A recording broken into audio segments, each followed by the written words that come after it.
Hello, my name is Arnica Rowan, and I'm the current president of the Vulnerable Children Society. Thank you for watching our presentation about our society today. I'm really delighted to be speaking to you about vulnerable children because I care a lot about this organization and about the children that it serves. Now first, please allow me to tell you a little bit about our society, our nonprofit society. It's a very new society. We founded in 2010 and we registered as a nonprofit society in British Columbia in October of the same year. We set up our organization very quickly, but from the beginning we've been national in scope, and we actually have directors all the way across Canada. Our society builds on the work of the previous nonprofit fundraising organization entitled FIA Fund Corporation, which was incorporated in Saskatchewan. However, we're not affiliated with that organization now. We have a varied group of directors who govern the society. Myself, I'm a business professor with a specialization in sustainable business and nonprofit management, and I also have a nonprofit development consulting business. I have two daughters from Ethiopia. Dacia is a current graduate student at Carleton University and working on her master's degree in international relations and development, and she's worked with vulnerable Canadian children and youth and also volunteered in nonprofits around the world. Tanya is a multi-business owner, very dynamic lady, and she has two children from Ethiopia. Chris is a communication specialist. She has one daughter from Ethiopia, and she's also a very active advocate in the national Ethiopian adoption community. Minberry is our Ethiopian-born registered nurse. She's a great asset to our organization. She has one son. And Pam is a chiropractor. She has a daughter from Swaziland, as well as two Canadian-born sons, and she runs the Canadian nonprofit Swazi Kids. Vulnerable Children's Society's first partner is FIA Orphanage, and we're established to help them, although they won't be our only partner down the road. FIA Orphanage was established in 2008, and it is run by Ethiopians in Ethiopia. The Ethiopians are Meseret and Sintayu, and they're a dynamic brother-sister management team, and they care for vulnerable children in the Adama, Ethiopia community. They not only run FIA Orphanage, which is a home for HIV positive and negative children, but they also run the house-to-host community support program, and I'll tell you about those a little bit more later. The organization does receive antiretroviral medication for the HIV positive kids, and about, depending on the exchange rate, $3 a month from the Ethiopian government for each child's care. But this isn't nearly what they need to care for the children. There is some income from adoption agencies if a child is adopted, but at the time of this recording, due to the political situation of the day, adoptions aren't allowed at the moment, so it depends on how much the agency donates and if adoptions are allowed or not. The only reliable source of income for FIA Orphanage is us, the Canadian Vulnerable Children Society.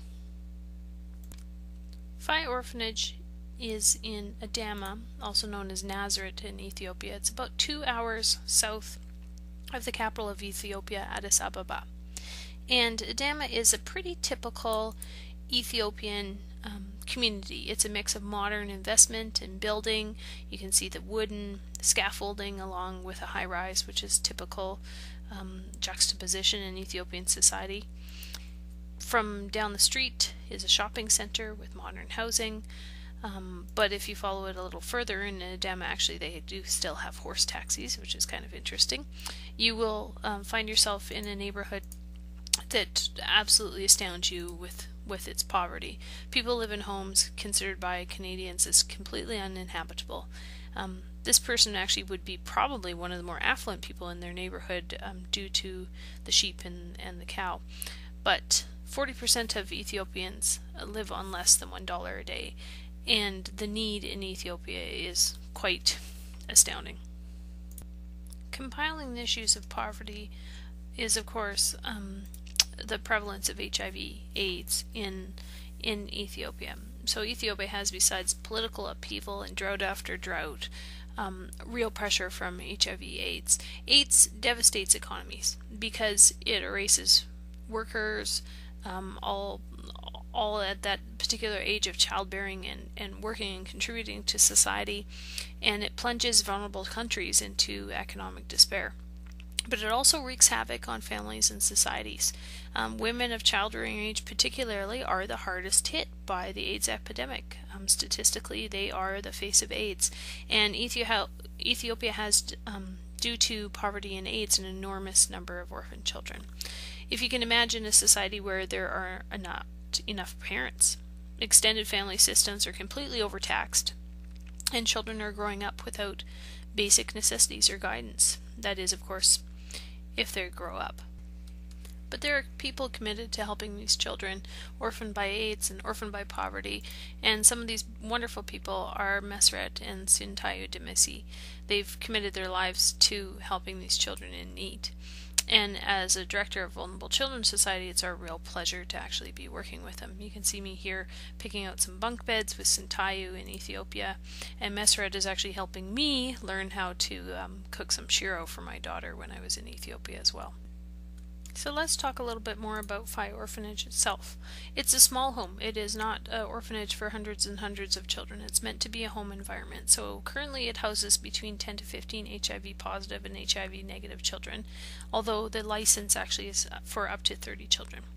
The older kids attend school nearby, and they go to school right in the neighborhood, and they employ roughly, give or take, 7 people, including caregivers, cleaning staff, a guard, the typical Ethiopian employment for this type of organization.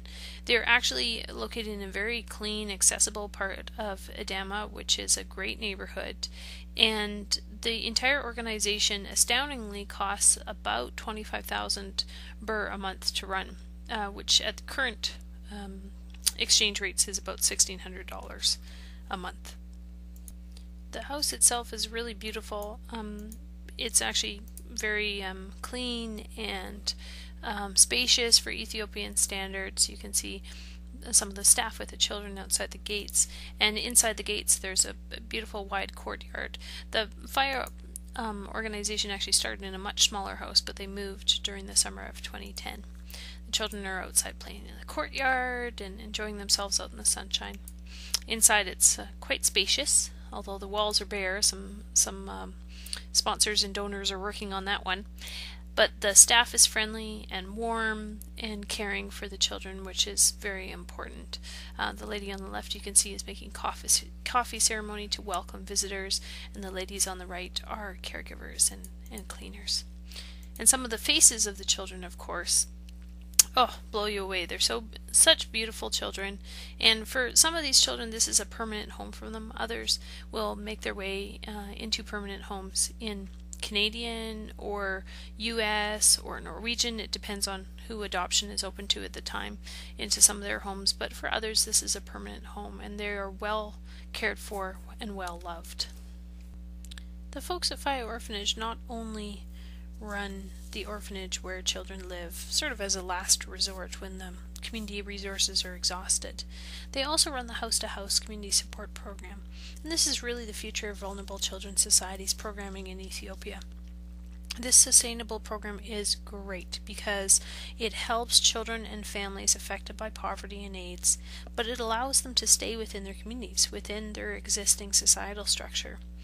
And they get access to education, good food, health care, doctor visits, medicine, antiretrovirals, and all the other basic essentials that they need. This program is special because it is special. It's specially tailored to each recipient family. And the children all have unique needs. Some of them live with extended family members. Some live with their parents. Some live with grandparents or neighbors.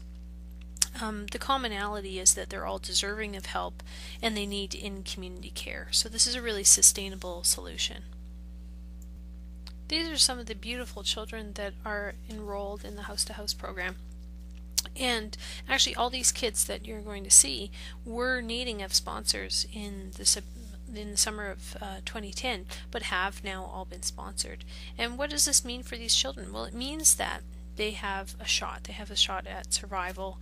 They have a shot at staying in their community with their families, with their extended family, and it means that they have access to education and to medicine really they have a chance at life. This family is receiving sponsorship for the first time.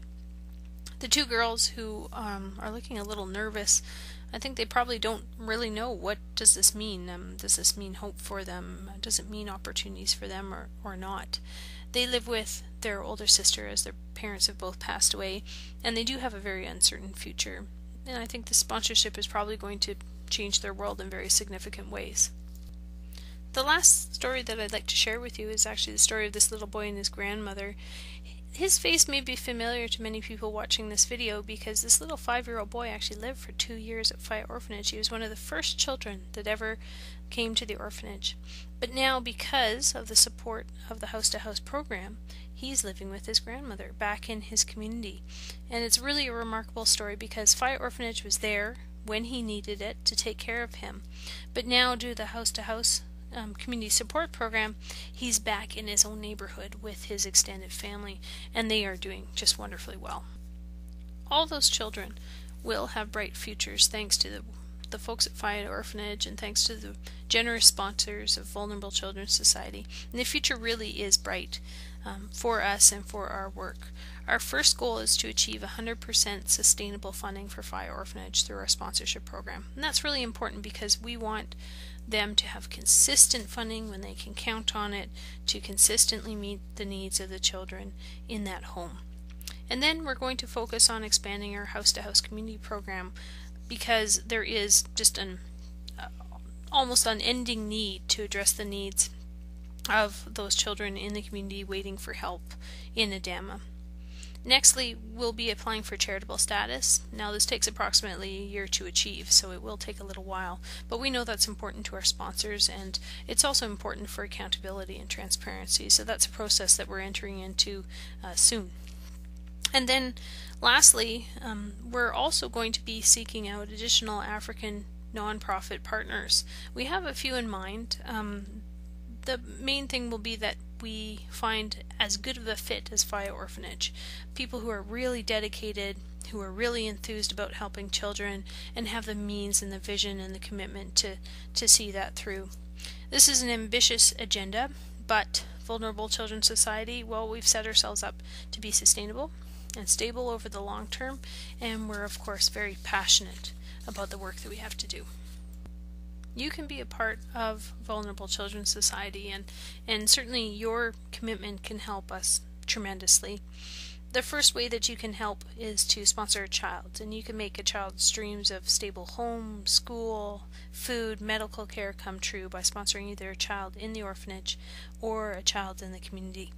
Both are valuable, both are deserving, and you can sponsor by going to our website, vulnerablechildren.ca. You can also consider donating one time. This is a great idea to recognize somebody as a birthday gift or as a holiday gift to acknowledge someone that you love. And of course, we appreciate you telling your friends and family about this dynamic, wonderful, effective, and impactful organization, Vulnerable Children's Society. Through your help, we'll spread the word, tell more people, and help more children. Thank you so much for your time, and thank you for listening. You can find out more about Vulnerable Children's Society on our website, vulnerablechildren.ca.